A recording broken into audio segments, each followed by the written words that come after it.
Hi, Hi, how are you? Tatiana. How are you? Great. I loved you in Medicals. I'm so glad to have you back on a streaming service with Shining Girls. Um, the first, when we first meet Dan, he seems a very passionate journalist, but also a very troubled man. Can you Yeah. talk about, kind of like the struggle inside of him? Yeah, it's an interesting character that's we kind of know we get to know Dan like little by little because I think that in the first episode we know that he's coming back from a leave of absence. We don't know why. We know there's something wrong there, but I think it's a character that gets traction like from episode 3 on. That's when you know that he has a kid, that he's struggling to take care of that kid by himself, that he is an alcoholic, you know.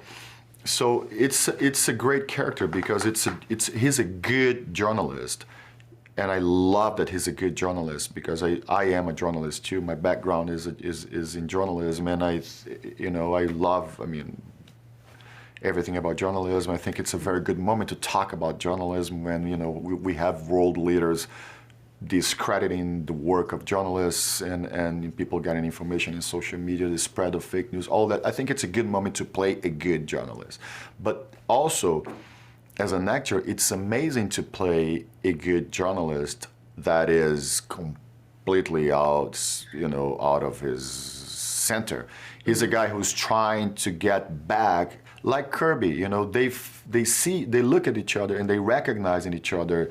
This is the beautiful thing I think about this show is that the relationship of these two characters that recognize in each other something very similar.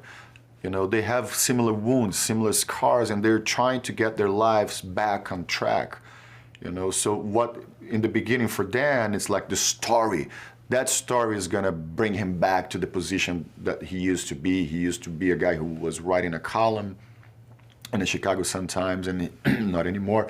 But then that shifts. It's more like the more he knows her, it becomes more personal. He really wants to help that woman to get her voice back. Yes, and you and Elizabeth Moss work so well together. I really love the pairing. That's so unlikely, but very compelling at the same time. Yeah, thank you.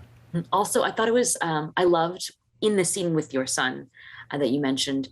I believe I heard you speak Portuguese, Yes. which was so nice because I think it's so rare to see a Brazilian character and actually Yes. get to experience that. Was that That's added great for saying you? that. Yeah. No, that was something that I asked Silke, Louisa, to do. Because I felt that.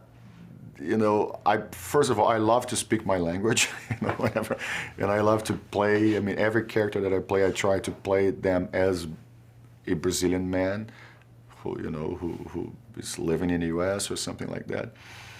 And then Silke in the beginning, she was she wasn't sure because the character in the book is from Puerto Rico, and she also has her family's from the República Dominicana. Yeah.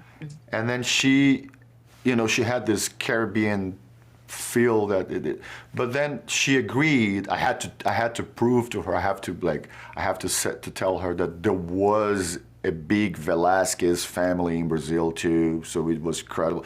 And then she was like, okay, do it. And then after that, like we were like on the 3rd episode, she came to me. It was really sweet. She said, "You were right. This is great. Oh. It's great. It's great to see him speaking Portuguese at home." It was great. So thank you so much. You did a wonderful job, and I cannot wait for everyone to watch and experience the tension. Thank you. Great talking to you. Thank you. You too. Bye.